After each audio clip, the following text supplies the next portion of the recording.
name is Tanner and this is Claridge Leather. Welcome to the shop. In this video we're going to be talking about copper rivets. If you are curious about copper rivets, how they work, maybe the tools that you need to install them or the techniques to properly install them, we'll be going over all of that in this video. If maybe copper rivets are one of those things that was a little bit intimidating to you, I hope this video will help take some of the mystery out of it, and so that you can see that it's actually one of those fun processes we get to do in leatherwork that you should certainly not be intimidated by. I love copper rivets because they're strong. It's a really strong way to join two pieces of material together. It has a really nice look to it. I like that clean, traditional look, and like I said earlier, it's just one of my favorite things to do. So really glad you're here. Hope you enjoyed the video. So when we talk about the copper rivet, we're actually talking about a couple things. We're talking about the copper rivet itself, and we're talking about the burr. The burr is kind of like a washer, but it's a special washer. It's going to go on the post of the copper rivet. Here's our little rivet diagram. This is the head of the rivet, the post, and this is the burr, which is, like I said, that specialized washer. The reason it's not like a normal washer is that the diameter of this hole in the middle is actually smaller than the diameter of the post. The diameter can fit over the tapered end of the post, but it's actually too small to slide easily down over this. So these are made of copper. Copper is malleable, so when you smash this on there, this is actually going to kind of stretch and deform, and it's going to go on there with some force, and that's going to give it some holding power. So you probably guessed these might represent your two pieces of leather or whatever else you want to join together. One really nice thing about copper rivets is they come in posts of different lengths. So you might get one with a 1-inch post. This has a 3/4 inch post, but the amount of material you can stack in there is only limited by the length of the post. So we'll put some leather in there, then we'll set this burr on top of the leather. The next thing we need to do is clip the excess, leaving a little bit of material here, which will then be peened over. We'll go over that in the next step. The amount of material I like to leave is maybe 1/8 of an inch or a little bit less, but you should be really safe with 1/8 of an inch. All right, so finally we've got our burr set on top of there.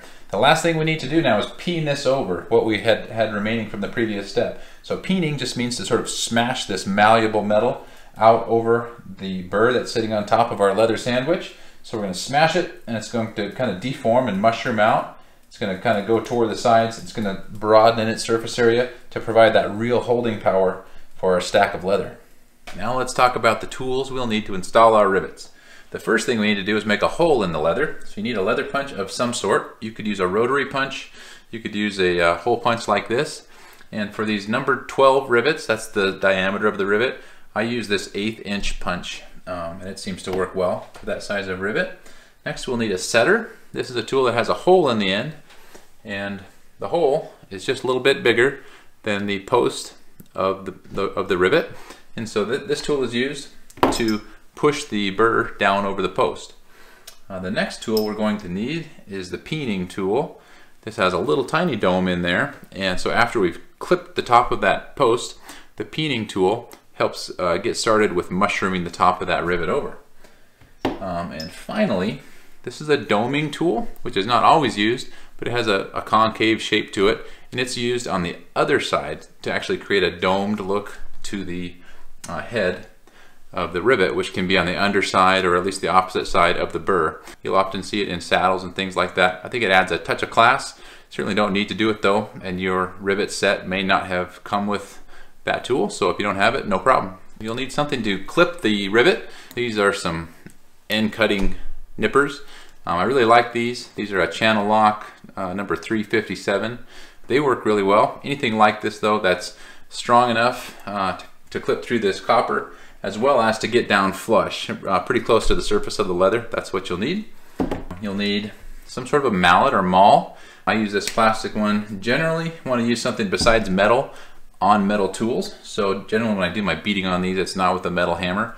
Having said that, the peening tool, I do use a little hammer. You can also use a ball peen hammer to peen the metal over, but I use this peening tool to get started on here. Then I actually peen the rivet itself with this hammer, and then I kind of go back to this. You'll see me do that.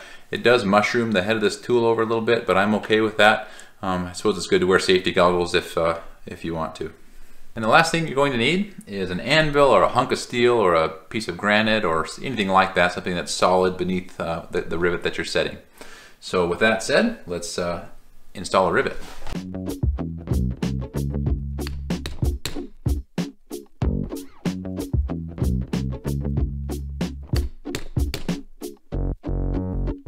So you'll notice that when I punch these holes, I didn't do it directly on the anvil, of course. I used this plastic cutting mat behind it. You can use a cutting board or anything like that. You certainly don't want to do it right onto metal though. So next thing we'll do is take our flush cutting pliers and like I said, we'll leave about 1/8 of an inch or so. Clip that off and you'll see what's left here to peen over. So we've got the peening tool, lay right over the top there.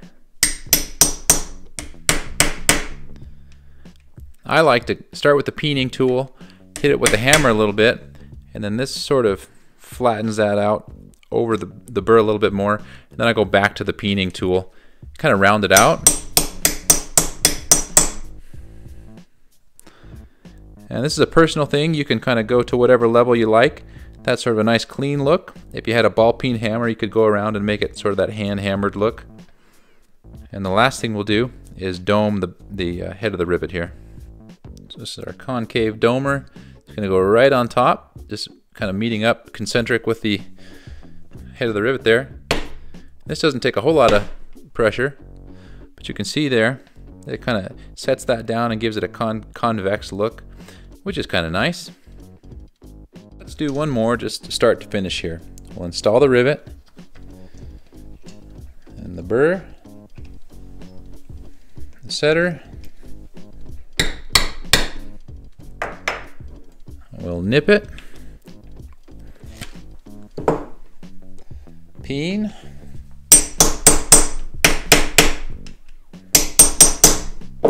finally we'll dome the backside.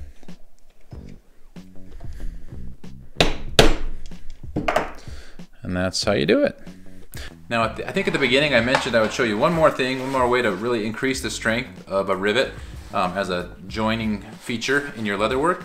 And that's by using a leather washer like this. I'm going to show you real quick how I do that. I use a 5/8 inch hole punch, just like this one, and then I use that 1/8 inch punch to punch a hole out in the middle. I make a little donut, and that works really well. That just reduces the likelihood of this ever pulling through. So in our example here, if this were, for example, on a tote bag, you'd really hate for that person to be using that tote bag and over years have this the head of this rivet pull through. So adding a leather washer there hopefully will reduce the likelihood of that ever happening. So I'll show you how I do that. Also, thanks so much for joining me. I love doing this. You know, I do it after the kids are in bed, after I've got the dishes done. I've kissed my wife, she's off to bed. So I usually make these videos at night. That's why it's dark outside. I do it because I love to do it. I really want to teach. I enjoy making projects, and I love that you're here with me. So if you want to see more videos like this, please do subscribe. If there's anything in particular you want to learn or see made or talk about, I love to hear it in the comments. So thanks again for joining me. Hope you guys have a good one. I'll talk to you soon.